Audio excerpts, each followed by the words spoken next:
Students, अब हम करने जा रहे हैं इंट्रोडक्शन टू वेक्टर्स। वेक्टर्स के बारे में बात करते हैं हम। देखिए, फिज़िक्स में हमने पढ़ा हुआ है दो तरह की क्वांटिटीज़ होती हैं, scalar quantities and vector quantities. ठीक है, थोड़ा सा उसकी रिवीजन करवाते हैं पहले, ये क्या होती हैं, कैसे क्या ज़रूरत पड़ती है इनकी, स्केलर की और वेक्टर की, कैसे हम डिफ्रेंशिएट करते हैं। उसके बाद हम इसके वेक्टर्स की डिटेल करेंगे।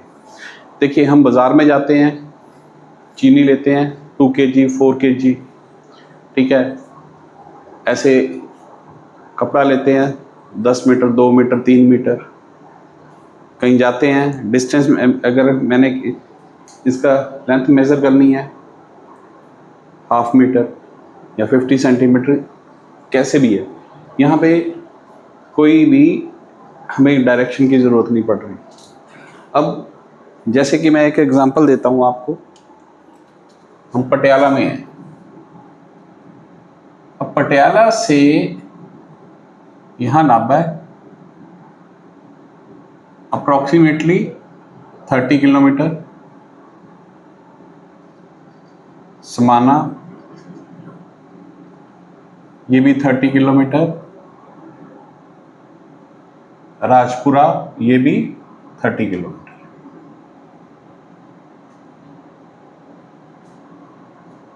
मेरे पास एक बंदा आया, पूछ रहा है कि राजपुरा जाना है। मैंने अभी बोला है कि 30 किलोमीटर, बात नहीं सुनी, निकल गया। उसके बाद आधे घंटे बाद उसका फ़ोन आया, मैं तो जी ये पहुंच गया हूँ, नाभा पहुंच गया हूँ। मैंने कहा 60 किलोमीटर। अभी ये 60 किलोमीटर बोला, ओके जी। वो आगे निकल गया, कह रहा है मैं नाभा के आगे मलेरकोटला पहुंच गया हूँ। ये हुआ क्यों? जाना उसने राजपुरा था, राजपुरा का डिस्टेंस 30 किलोमीटर है, पहुंच गया वो नाभा, नाभा के आगे फिर वो पहुंच गया। जब मैंने इसको बोला 60 किलोमीटर, तो मैंने तो यही बोला था नाभा से पटियाला, पटियाला से राजपुरा जा। लेकिन उसने क्या नहीं चीज मेरे से पूछी, डायरेक्शन नहीं पूछी। अगर डायरेक्शन पूछता तो उसको इतना जाने की जरूरत नहीं थी, वो 30 किलोमीटर सीधा आ जाता। अब उसने क्या किया, 30 किलोमीटर चला गया, मैंने कहा 60 किलोमीटर, वो आगे 60 और चला गया, वो किसी और शहर पहुंच गया। नहीं तो उसको कहने का मतलब था 30 पीछे या 30 + 30 60 राजपुरा पहुंच जाएगा। उसने पूरी बात सुनी नहीं, तो डायरेक्शन नहीं पूछी। मेन बात क्या थी, डायरेक्शन नहीं पूछी। तो डायरेक्शन की जरूरत होती है, इसलिए हमें वेक्टर क्वांटिटीज की भी जरूरत पड़ेगी। जो दो क्वांटिटीज हमें अभी तक हमने क्या पढ़ा हुआ है कि जो फिजिकल क्वांटिटी है वो रिप्रेजेंट कैसे करते हैं हम, NU से। फिजिकल क्वांटिटी क्या होती है, physical quantity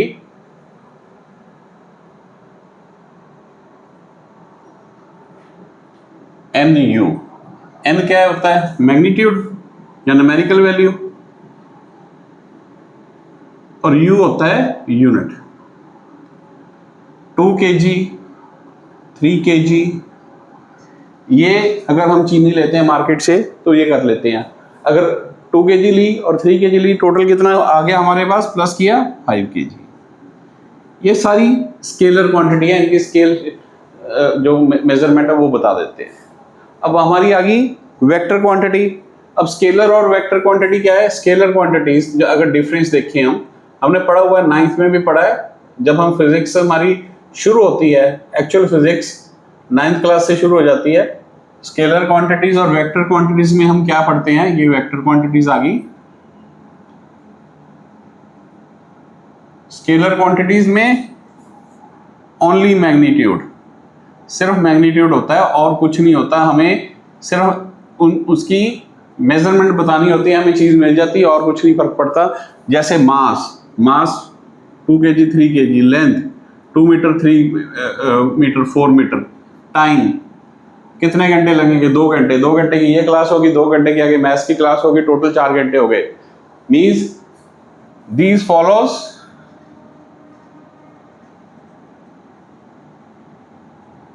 simple laws of addition. ये बात क्यों लिखी मैं आपको आगे बताता हूं, ठीक है। अब वेक्टर में क्या क्या चाहिए हमें? वेक्टर में मैग्नीट्यूड, दूसरा डायरेक्शन। अब तीसरी एक नई चीज है जो आपने अभी तक नहीं पढ़ी, these follows vector laws of addition. These follows vector laws of addition. ये चीज क्या आ गई? नहीं, देखिए सिंपल लॉ क्या है? अभी हम अभी तक हमने क्या पढ़ा? 4 बॉल्स पड़ी हैं, 3 बॉल्स पड़ी हैं, 4 + 3 7। ये सिंपल लॉ है। 5 पड़ी है, 6 और 5 kg यहाँ पे है, 6 kg पड़ा है, चीनी पड़ी है, टोटल कर लिया 11 kg। These are the simples laws of addition. यहाँ से चंडीगढ़ को 2 घंटे लगते हैं, चंडीगढ़ से आगे शिमला जाना तो 5 घंटे लगेंगे, टोटल 7 घंटे, 2 + 5। लेकिन 4 बॉल्स + 3 बॉल्स 7 बॉल्स, अब 12 बॉल्स + 5 बॉल्स 17 बॉल्स, सिंपल एडिशन है। अब वेक्टर में क्या होता है? अब ये चीज आपने ध्यान से देखनी है। वेक्टर में क्या होता है? डायरेक्शन होती है ना, तो a person moves from point O to A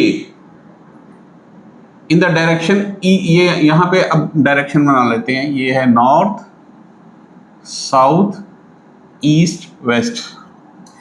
east direction में ये गया 12 मीटर, ए पॉइंट तक पहुंचा। अब ए से आगे फिर निकला, वो ए से आगे फिर चला गया 5 मीटर A टू B, तो टोटल लेंथ कितनी हुई? 12 + 5 17 मीटर। ये ईस्ट, ये भी ईस्ट डायरेक्शन में। ठीक है, ये तो इसमें क्या फर्क है? सिंपल है, ये सिंपल लॉज ऑफ एडिशन है। अब अगर ये बंदा ऐसे ही गया, 12 मीटर जाता है ईस्ट को, 12 मीटर ईस्ट, और फिर वापस आ जाता है 7 मीटर वेस्ट, तो इसकी total distance from the initial point, total displacement कितनी होगी? Only 5 metre. यहां पे हमने क्या किया? 12 + -5, ये हम ऐसे लिखते हैं, वेक्टर्स को रिप्रेजेंट करते हैं, आगे बताएंगे। मैं यहां भी चलो लिख रहे हैं, ये कंफ्यूज नहीं होना।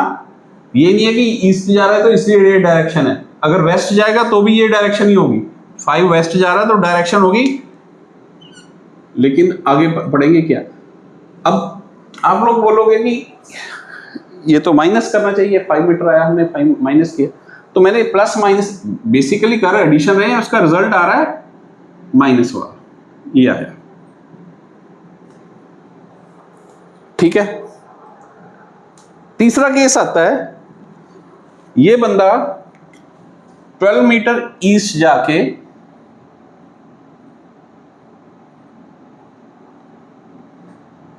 5 मीटर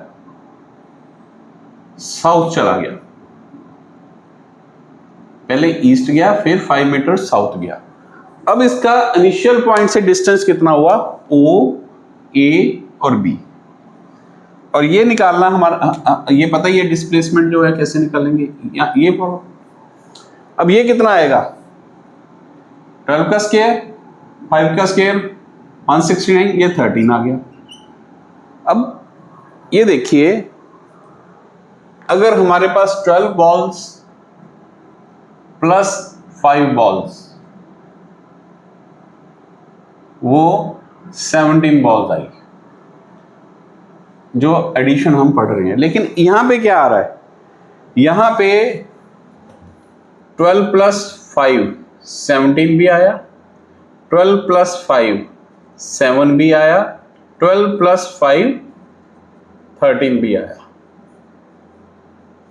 और इसकी वैल्यू किस पे डिपेंड कर रही है?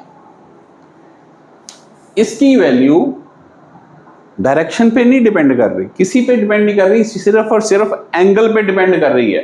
देखिए, जब एंगल दोनों के बीच एंगल थीटा इक्वल्स टू 0 है, तो ये आया हमारे पास, यहां पे थीटा इक्वल्स टू 180 है, तो हमारे पास 7 आया, 12 प्लस 7 होगा, ये 7 और 5 आएगा, ये 7 मीटर था ना, तो यहां से चलो कोई बात नहीं, ऐसे भी कर देते हैं, ये 5 आया। और यहां पे जब थीटा इक्वल्स टू 90 डिग्री है, तो हमारे पास 12 प्लस 5 इक्वल्स टू 13 आ रहा है। So these are the vector laws of addition. Addition में डिपेंड करता है, और यहां पे एंगल पे डिपेंड कर रहा है। 12 प्लस 5 की वैल्यू 17 भी हो सकती है, 12 प्लस 5 की वैल्यू ये हो सकती है, यहां पे 7 भी हो सकती है। तो इसकी वैल्यू 7 से 17 तक कोई भी वैल्यू आ सकती है, 11 भी आ सकती है, 12.5 भी आ सकती है, 13 भी आ सकती है, 13.5 भी आ सकती है। तो ये था। अब डायरेक्शन की बात कर रहे हैं, तो हमने जो पढ़ा हुआ है कि हर जो क्वांटिटी है जिसके पास डायरेक्शन एंड मैग्नीट्यूड है वो वेक्टर है, लेकिन यहां पे नहीं है। अब हमारे पास प्रेशर है, प्रेशर एक स्केलर क्वांटिटी है, उसके पास डायरेक्शन भी होती है। प्रेशर एक डायरेक्शन में मूव करता है, inward pressure, outward pressure, inward, outward. अब करंट का देखो, अब करंट है हमारे पास, करंट एक स्केलर क्वांटिटी है, उसकी डायरेक्शन होती है करंट में। करंट की डायरेक्शन क्या होती है? कन्वेंशनल करंट होता है, positive to negative, electronic current negative to positive, पढ़ा हुआ हमने 10th तक। तो ये देखिए, ये करंट आ रहा है हमारे पास ऐसे 5 एम्पियर, 3 एम्पियर, यहां पे 8 एम्पियर हो जाएगा। तो इसने सिंपल लॉज ऑफ एडिशन है, लेकिन इसलिए ये वेक्टर है। डायरेक्शन तो है, मैग्नीट्यूड भी है, लेकिन इसके पास एंगल का कोई इफेक्ट नहीं है। जिन क्वांटिटी के ऊपर एंगल का असर हो, वो क्वांटिटीज ही वेक्टर क्वांटिटीज होती हैं। उसके बाद आ जाता है कि ये एडिशन लॉस हो गए हमारे वेक्टर्स। आप हो सकता है आपको ये क्लियर हो, आई होप अच्छे से क्लियर हो गया होगा आपको। नाउ अब वेक्टर आ गया, अब स्केलर है, वेक्टर है, हम पढ़ेंगे तो लिखेंगे कैसे इसको? जब हम बुक में पढ़ते हैं, जब हमने इसको न्यूमेरिकल्स करने हैं, हमने इन क्वांटिटीज के बारे में पढ़ना है, तो इसका एक सिंबल होता है जो स्केलर क्वांटिटी है। देखिए, अब हम क्या करते हैं, स्पीड को v से लिखते हैं, वेलोसिटी को भी v से लिखते हैं। स्पीड स्केलर है, वेलोसिटी वेक्टर है, ठीक है ना?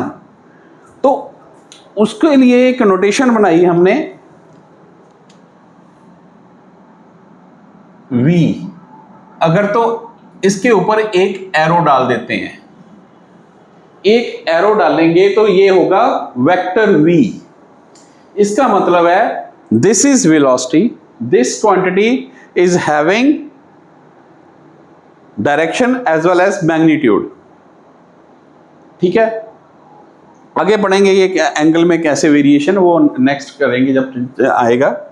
तो इसको एक इससे डायरेक्ट करते हैं। अगर सपोज कर लो बॉडी इस तरफ जा रही है, तो v ऐसे होगी, नहीं, हमने कभी भी एरो ऐसे नहीं डालना। चाहे डायरेक्शन ये है तो भी हमारा जो एरो होगा ये होगा।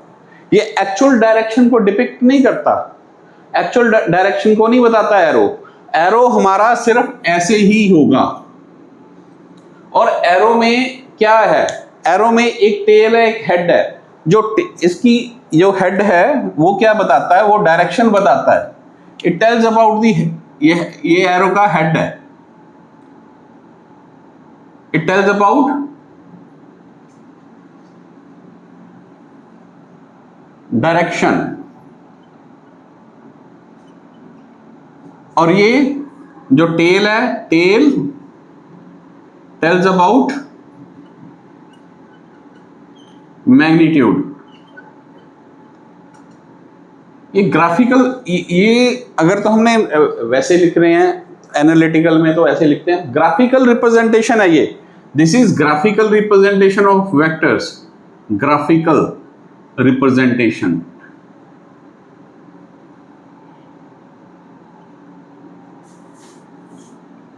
ग्राफिकल रिप्रेजेंटेशन कैसे होती है? जैसे हमारे पास उसने कह दिया कि 5 मीटर पर सेकंड वेलोसिटी है मेरे पास, उसकी रिप्रेजेंटेशन कैसे करेंगे? तो हमारे पास 5 मीटर तो एक कॉपी में बना नहीं सकते, तो हम क्या करेंगे, 1 metre equals to 1 centimetre, 1 metre पर सेकंड हम स्केल ले लेते हैं। तो हम क्या करेंगे, 5 सेंटीमीटर की लाइन लेंगे, 1 2 3 4 5, ये लो एरो बना दिया मैंने। And this is the graphical representation of velocity 5 metre पर second. This is the graphical representation of the velocity 5 meter per second.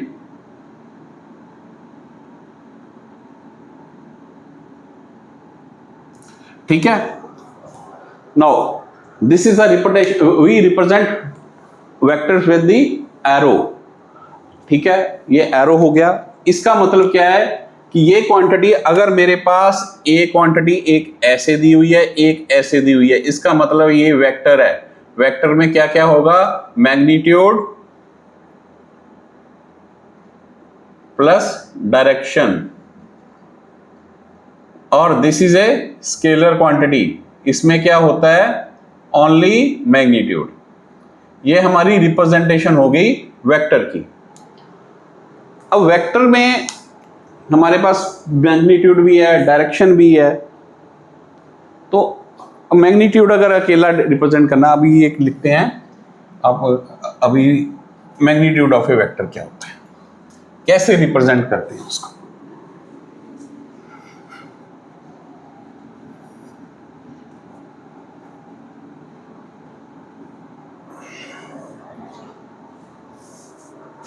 अब देखिए, मैग्नीट्यूड of a vector,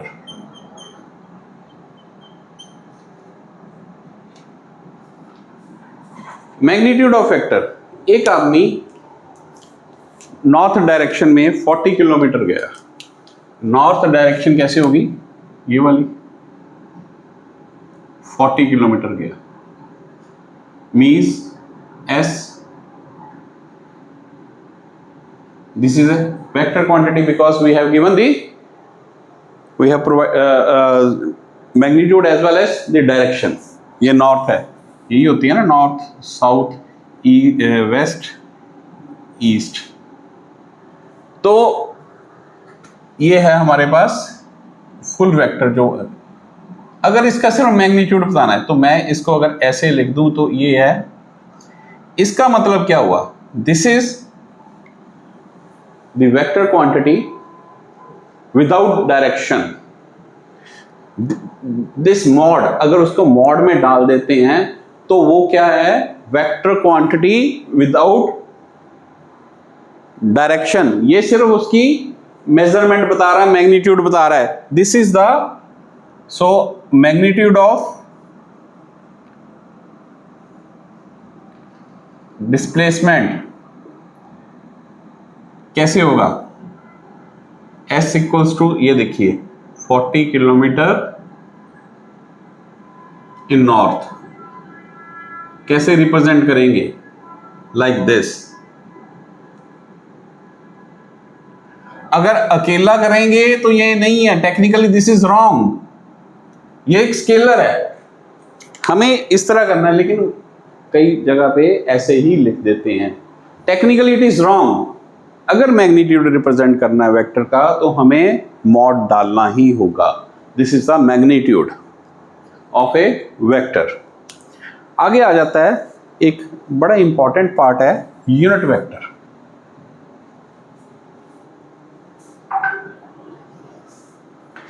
अब आगे आएगा यूनिट वेक्टर। यूनिट वेक्टर कैसे होता है, हर एक वेक्टर का ये लिख देते हैं पहले।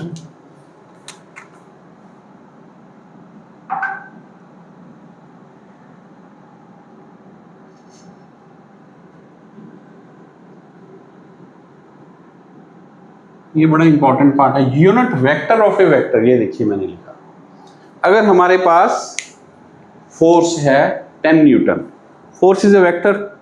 अगर मेरे पास फोर्स है 10 न्यूटन, तो फोर्स क्या होगा, F equals to 10 Newton.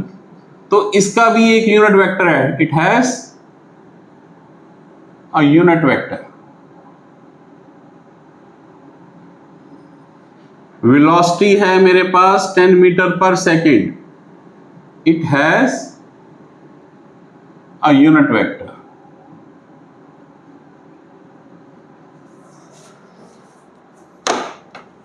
Her vector के पास यूनिट वेक्टर होता है।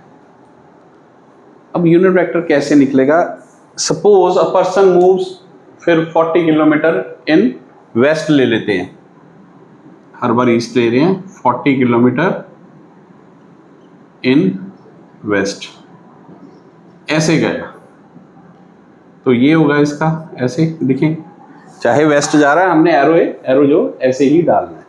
नाउ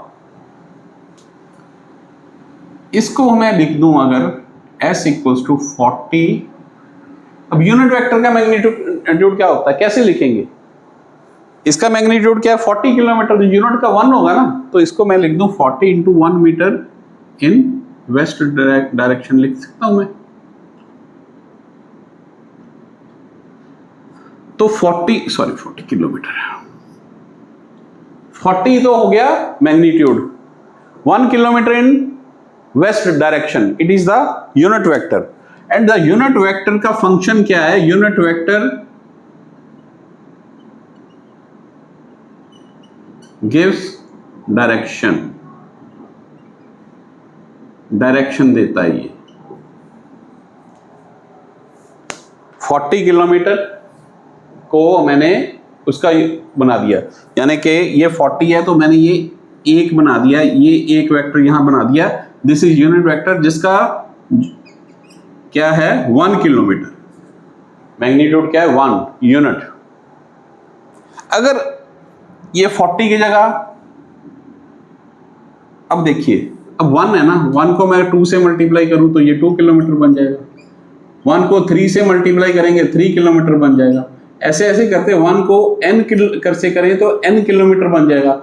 अगर ये 40 किलोमीटर ना होके ये S जो है हमारे पास n किलोमीटर होता इन वेस्ट, तो हमने क्या किया, यूनिट वेक्टर को n से मल्टीप्लाई कर दें तो ये आ जाएगा। तो यूनिट वेक्टर कैसे निकला हमारा, जो वेक्टर कैसे निकला, तो वेक्टर कैसे बना, वेक्टर फुल वेक्टर जो बनता है equals to n into unit vector.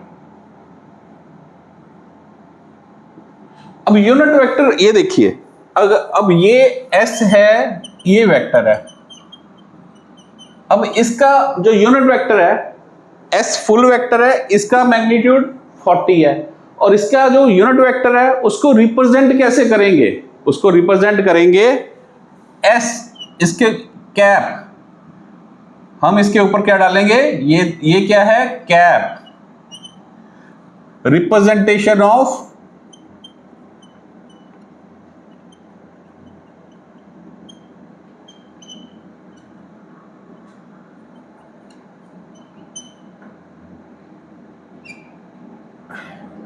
इसको कैप और हेड, हम कैप बोलते हैं। तो ये वेक्टर क्या बन गया हमारा n, अगर वेक्टर क्या है हमारे पास a वेक्टर है तो n क्या है, n is magnitude of vector, n हमारे पास वेक्टर का मैग्नीट्यूड है, तो a वेक्टर का मैग्नीट्यूड होगा ये, और इनटू यूनिट वेक्टर, ये बन गया हमारा फुल वेक्टर। ये एक फॉर्मूला है, बहुत इंपॉर्टेंट फॉर्मूला है, ये +2 में भी काम आएगा, अभी भी सारा ये काम आएगा। इसको अगर इससे हम यूनिट वेक्टर निकालना चाहें क्या करेंगे, full vector upon modulus of vector, magnitude और मॉडुलस अभी मैंने करवाया है। तो अगर उसको फुल वेक्टर को डिवाइड कर देते हैं तो हमारे पास क्या आ जाता है, यूनिट वेक्टर। ये देखिए यहां पे 40 किलोमीटर था, फुल वेक्टर 40 किलोमीटर था, तो उसको मैंने उसके मैग्नीट्यूड 40 से डिवाइड करेंगे तो 1 किलोमीटर आ गया। तो 1 किलोमीटर क्या है, यूनिट वेक्टर। फुल वेक्टर 40 है तो 40 किलोमीटर इन वेस्ट, तो उसको 1 किलोमीटर से हमने उसके 40 से डिवाइड किया, मैग्नीट्यूड से डिवाइड किया, तो मेरे पास आ गया उसका यूनिट वेक्टर। तो ये यूनिट वेक्टर हो गया हमारे पास। नाउ नेक्स्ट, वेक्टर क्वांटिटीज जो है, जैसे अब इसके एंगल्स वगैरह देखते हैं कैसे होता है, अभी आपको मैं बताता हूं।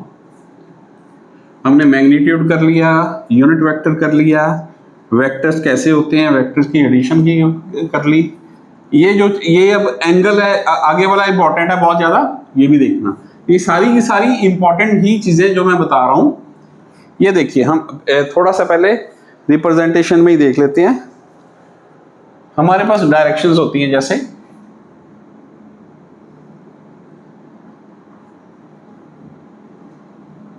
North, south, east and west. ठीक है, ये मेरे पास डायरेक्शंस है। अगर मैं यहां पे 45 का एंगल बनाता हूं, ये 90 होता है ना, एग्जैक्टली 45 जाएगी, यहां भी एग्जैक्टली 45, यहां भी एग्जैक्टली 45, एग्जैक्टली 45, ये भी 45 है, हर एक एंगल 45 बन रहा है। तो डायरेक्शन, ये डायरेक्शन ये कैसी होगी, हम इसको बोल देंगे नॉर्थ ईस्ट, इसको क्या बोलेंगे साउथ ईस्ट, इसको बोलेंगे वेस्ट है साउथ वेस्ट, इसको क्या बोलेंगे नॉर्थ वेस्ट, इसको वेस्ट नॉर्थ भी बोल दो, कोई चक्कर नहीं है।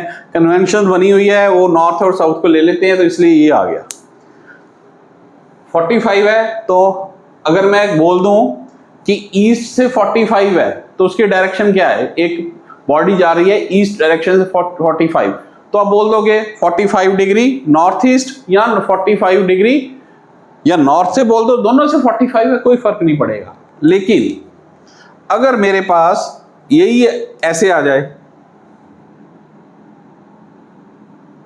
ये मेरे पास एंगल आ गया 10 डिग्री, तो ये डायरेक्शन क्या होगी,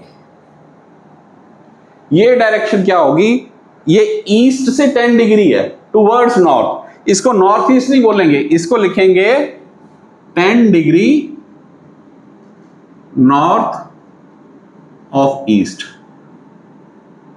this is 10 degree north of east. अब ऐसे ही ये आ जाए मेरे पास, ये मेरे पास है, चलो सपोज करो 15 डिग्री है, तो इसकी डायरेक्शन क्या है, हमने देखना है एंगल किसके पास है, इसके पास है नॉर्थ के, ये बोलेंगे 15 degree east of north. Next फिर देखते हैं कोई और, this one if the angle is 30 degree, so इसके एक 30 डिग्री वेस्ट के है, जा किस तरफ रही है north, this is 30 degree north of west. Similarly नीचे देख लेते हैं कोई,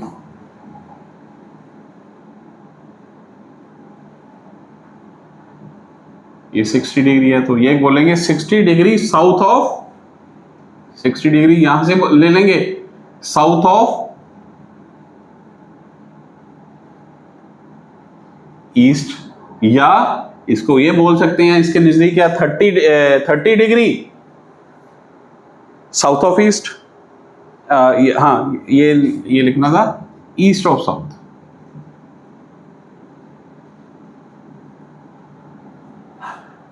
आई होप ये डायरेक्शंस आपको क्लियर होगी। अब इंपॉर्टेंट पॉइंट्स, जो वेक्टर्स के इंपॉर्टेंट पॉइंट्स हैं,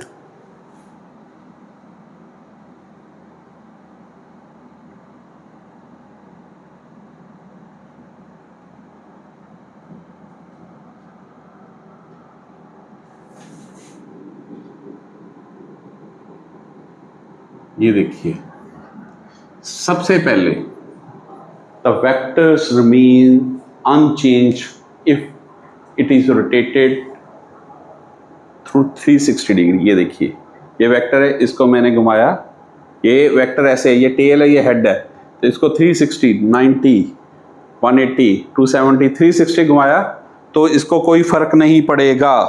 एक तो ये लिखो आप, ऑन रोटेटिंग 2 पाई और 360 vector remains unchanged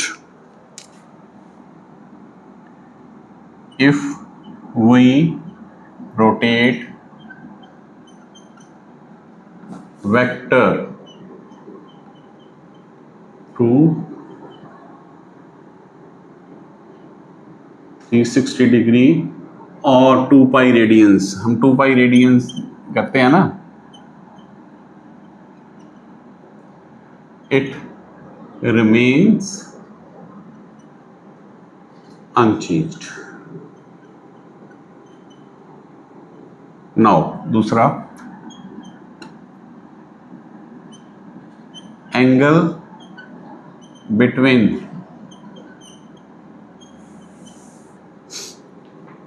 two vectors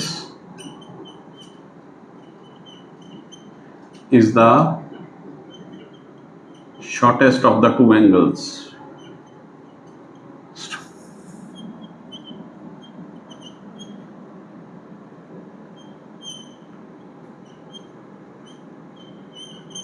ये क्या है,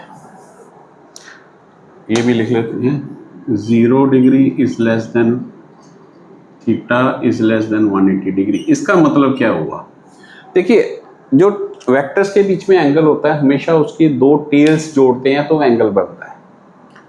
वेक्टर्स के बीच में एंगल हमेशा टेल्स जोड़ने से बनता है। जैसे ये वेक्टर ए है, ये वेक्टर मेरा है बी, ये दो वेक्टर हैं, इनके बीच में एक एंगल ये है, ये सपोज कर लो 120 है, ये बना 240। तो हमने कौन सा एंगल लेना है, हमने एंगल लेना है जो दोनों में से स्मॉलेस्ट हो। 180 के ऊपर कभी भी एंगल हो नहीं सकता दो वेक्टर्स में, यही लिखा है मैंने, angle between two vectors can never be greater than 180। Angle between two vectors can never be greater than 180। ठीक है जी, तो ये क्लियर हो गया। ये 240 है, कोई और एग्जांपल ले लेते हैं।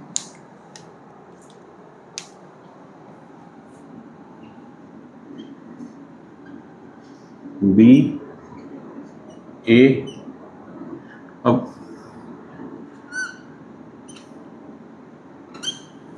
क्या है, अभी ये बाद में करते हैं, चलो।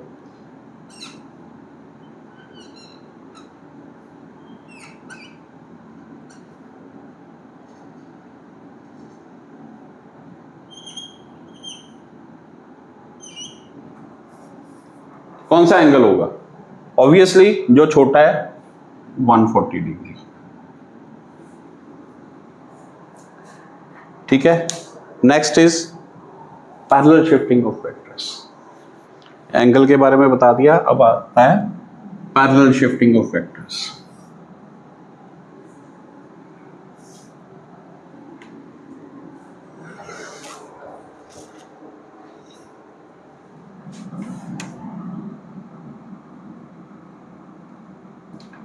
Vectors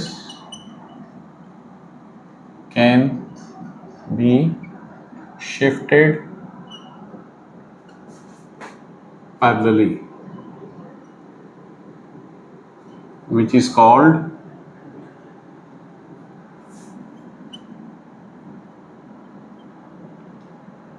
parallel shifting of vectors। Parallel shifting क्या होती है? सपोज करो मेरे पास एक वेक्टर ए है, ये ए वेक्टर है, बी वेक्टर मेरा ऐसे पड़ा है,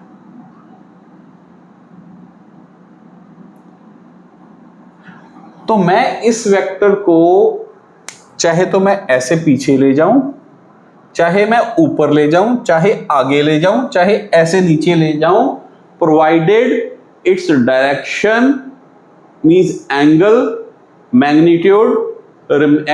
एंड मैग्नीट्यूड रिमेन्स अनचेंज्ड। इसको मैं ऐसे पीछे ले जाऊं, अगर मैं इसको ऐसे ले जाऊं तो मैं इसको ए के साथ ऐसे जोड़ सकता हूं, ऐसे मैंने बी ले गया, एंगल वही रहेगा। ये पैरेलल शिफ्टिंग है। इसकी अब अभी एग्जांपल देता हूं मैं आपको, पैरेलल शिफ्टिंग कैसे होती है। जैसे कि मेरे पास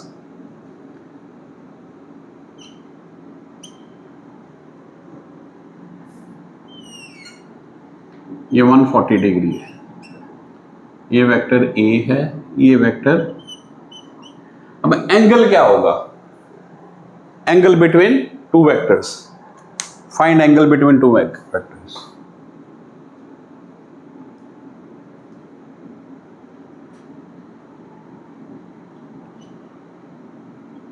अब देखिए, अब एंगल 140 डिग्री नहीं बोलना इसका, क्योंकि एंगल हमेशा जो बनता है वो टेल्स में बनता है, जो वेक्टर्स टेल टू टेल जुड़े हों, तो वो कैसे एंगल बनेगा? हम कैसे एंगल निकाल सकते हैं? ये तो एक का हेड है, दूसरे की टेल है। तो मैं क्या करूंगा यहां पे, मैं यहां पे पैरेलल शिफ्टिंग, सेम मैग्नीट्यूड और सेम ऐसे इसको शिफ्ट कर देता हूं। चलो, तो ये एंगल आ गया। अब टेल टू टेल कनेक्ट हो गए तो एंगल आ गया 40 डिग्री, एंगल आ गया 40 degree. This is parallel shifting. Here we have shifted A parallelly, parallel हमने शिफ्ट किया ए को। ऐसे ही हमारे पास एक एग्जांपल हम और ले सकते हैं।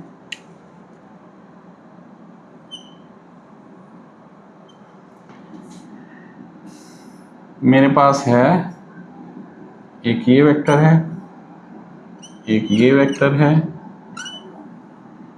एक ये वेक्टर है, ठीक है।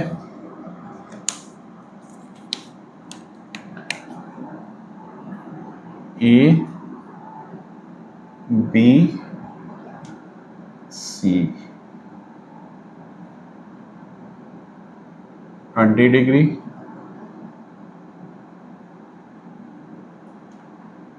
30 degree, 20 degree. Find angle between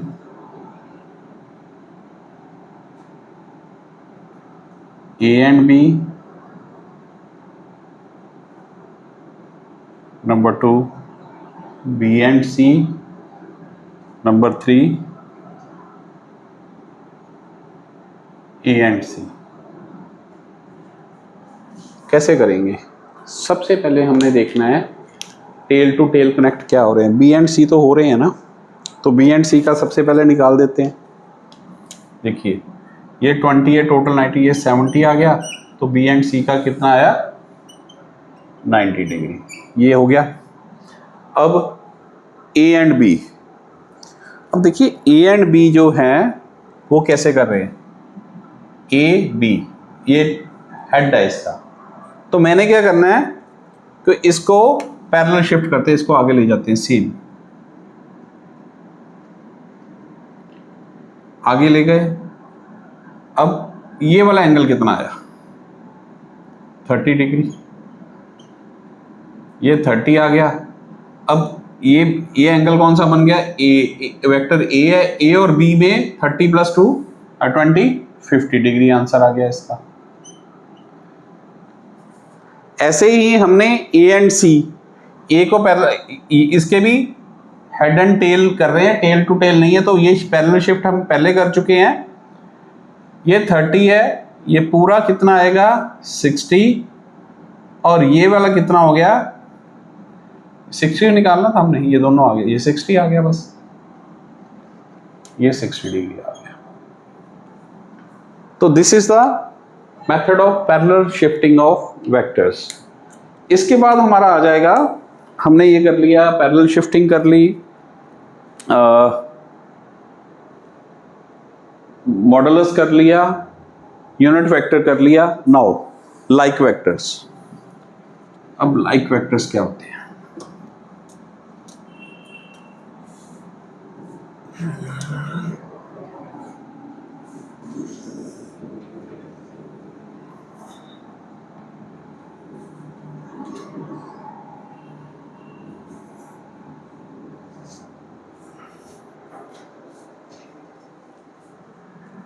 like vectors देखते हैं।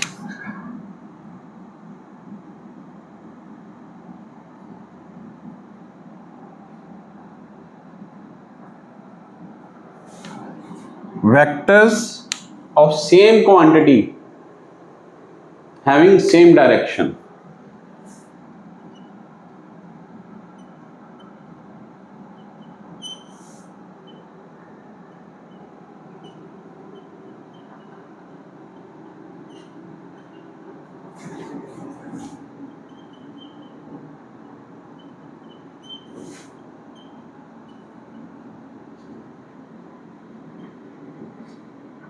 ये लाइक वेक्टर्स हैं, सेम क्वांटिटी होनी चाहिए। ये नहीं है कि वेलोसिटी और एक्सेलरेशन ना, वेलोसिटी वेलोसिटी, मेरे पास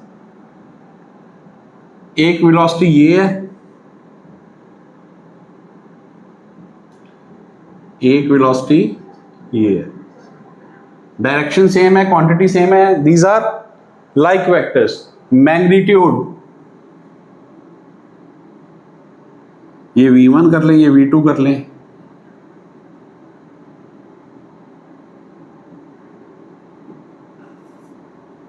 मैग्नीट्यूड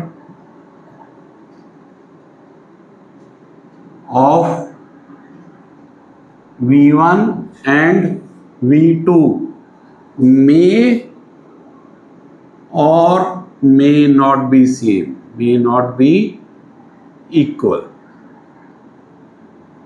ये बराबर भी हो सकते हैं, नहीं भी। अगर मैग्नीट्यूड इक्वल हो गया तो हम कहेंगे इक्वल वेक्टर्स। ठीक है, अब इक्वल वेक्टर्स कैसे बनेंगे?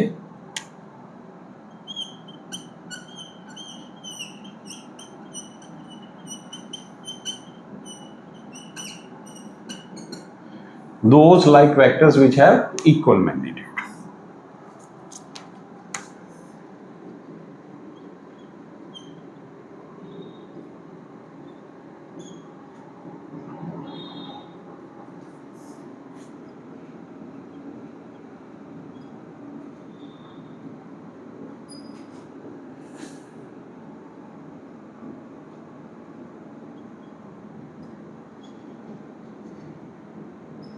मीन्स मैग्नीट्यूड भी बराबर होना चाहिए कि क्या क्या कंडीशन होनी चाहिए, इक्वल क्या क्या होना चाहिए, मैग्नीट्यूड,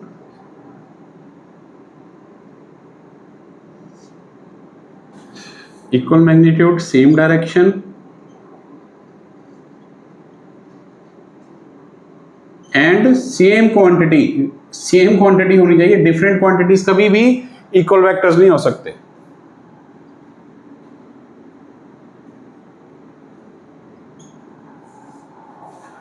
देन हमारे पास आता है कोप्लेनर एंड कोलिनियर वेक्टर। अब सबसे पहले हम देखते हैं प्लेन कैसे बनता है। हमारे पास एक्सिस होती हैं एक्स वाई जेड। अगर आप रूम के कॉर्नर पे खड़े हो जाओ, बिल्कुल कॉर्नर पे, तो आप क्या देखोगे? पहले लिख लेते हैं।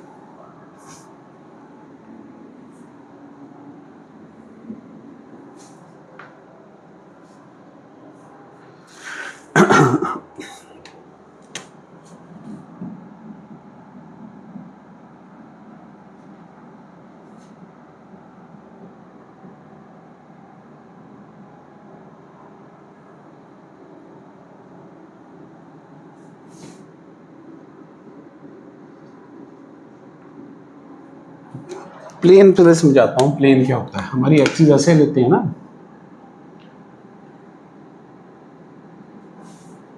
ये एक्स है, वाई है, ये जेड है। देखिए ये रूम का बिल्कुल कोना अगर खड़े हो जाओ, जैसे ये कोने पे है, तो एक ऐसे नीचे लाइन जो जा रही है दीवार के साथ, नीचे दीवार और फर्श के साथ जुड़ती है जो लाइन बनती है, उसको आप एक्स मान लो, छत वाली को वाई मान लो और जेड मान लो। ये ऐसे बन गई आपकी तीन दीवारें, कुछ इस तरह बनेंगी। ये आपका फ्लोर है, ये आपका फ्लोर बन जाएगा।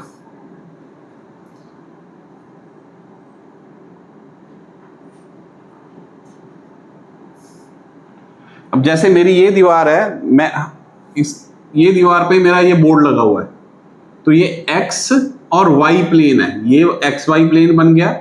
जिस फ्लोर पे हम खड़े हैं, अगर आप भी इसको देख सकते हैं, ये ओरिजिन है जैसे, तो दीवार के बिल्कुल अपने रूम के कॉर्नर पे चले जाना है। कॉर्नर पे जो कॉर्नर जहां तीन दीवारें मिलती है, एक दो और फ्लोर, दो दीवारें मिलती है और फ्लोर मिलता है, तो उस पॉइंट को ओरिजिन सपोज कर लो। और इस अब अगर आप एक्सिस कोई भी मान सकते हो, मैंने ये वाली एक्सिस जो है, जो ये वाली दीवार वाली है, ये एक्स, ऊपर वाई और इस तरफ जेड, तो जो बोर्ड लगा हुआ है this is X Y plane, this is X Y plane, ये है वाई जेड प्लेन। और आप जिस फ्लोर पे खड़े हो that is X Z plane.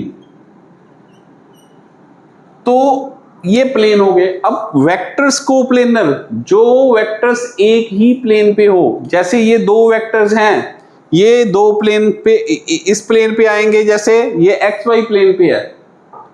अगर अब ये फ्लोर वाला प्लेन है, सपोज करो मैं फ्लोर इसके ऊपर आपको समझाने के लिए इसके ऊपर रखेंगे, तो ये कोप्लेनर बन गए। अगर सामने दीवार के साथ लगाएंगे ऐसे, तो ये बन गए अपना एक्स जेड प्लेन हो गया। ये एक्स जेड प्लेन है, ये सामने वाला बन गया वाई जेड प्लेन है। तो दो वेक्टर हमेशा कोप्लेनर होते हैं। Two vectors are always coplanar. Two vectors A and B are always coplanar. लेकिन अब थ्री वेक्टर्स, एक पेन मैंने और ले लिया, इस पे लगाएंगे दो, तो आगे ये दूसरे प्लेन पे चला गया, ये सामने वाले प्लेन पे चला गया ना, ऐसे ये सामने वाली दीवार पे है ये वाला, ये यहां पे आगे दो, जिस तरह मर्जी कर दो, थ्री वेक्टर्स कोप्लेनर नहीं होते। अब कोलिनियर वेक्टर्स, कोप्लेनर समझ आ गया। कोलिनियर जो एक ही लाइन पे हो, जैसे वेक्टर ए, एक लाइन जा रही है, ये वेक्टर ए है, ये वेक्टर बी है, same line, vectors on same line are collinear vectors. Now next हमारा एक और आता है कॉन्करेंट वेक्टर्स, जिनका स्टार्टिंग पॉइंट, जिसका इंटरसेक्टिंग हो, जो पॉइंट हो, या तो एक ही पॉइंट से हो या अपीयर्स टू मीट, उनका लाइन ऑफ एक्शन अपीयर करे कि मीट कर रहा है। जैसे मैं समझाता हूं, ये वेक्टर ए बी सी एक ही पॉइंट पे इंटरसेक्ट कर रहे हैं, तो ये कौन से हैं? Concurrent vectors. ठीक है, ये है मैं इसको लिख देता हूं।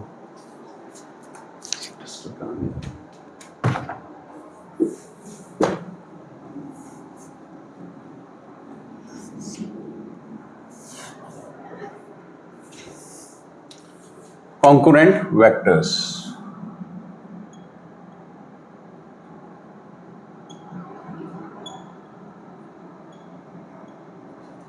ये मीट कर रहे हैं, एक पॉइंट पे इंटरसेक्ट कर रहे हैं, या एक वेक्टर इधर है,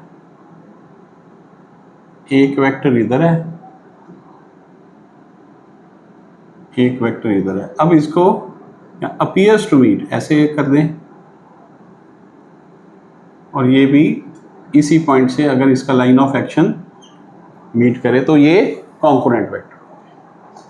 अब नेक्स्ट आता है नल वेक्टर, जीरो और नल वेक्टर। ये बड़ा इंपॉर्टेंट है, आप ध्यान से समझना।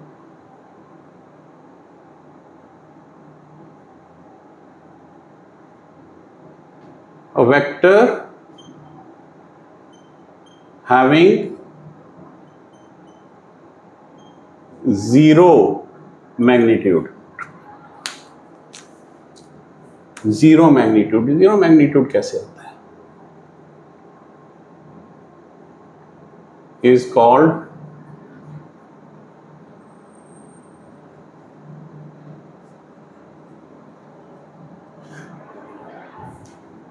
it is basically a difference between two vectors.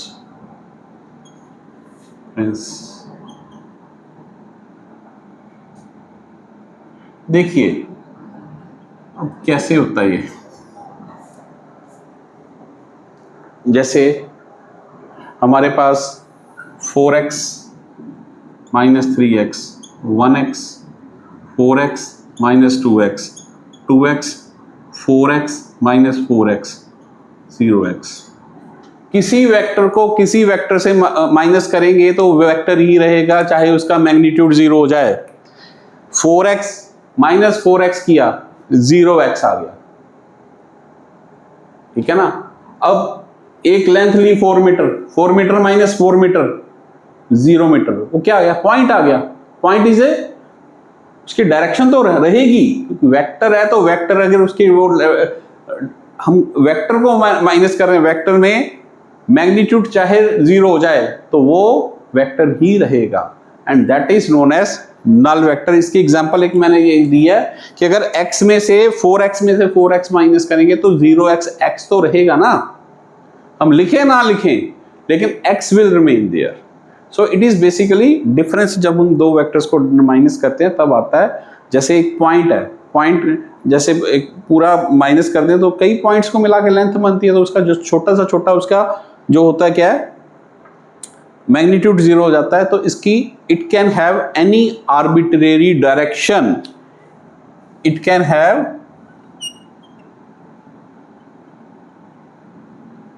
Any arbitrary direction. Arbitrary का मतलब होता है कोई भी डायरेक्शन अपनी मर्जी से ले सकता है। आगे जाके पढ़ेंगे, क्रॉस प्रोडक्ट में लेंगे a cross b equals to 0, क्योंकि a क्रॉस b होता है, a क्रॉस b होता है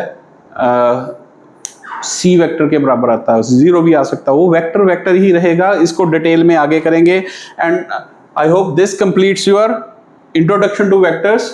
नेक्स्ट लेक्चर में हम करेंगे एडिशन ऑफ वेक्टर्स।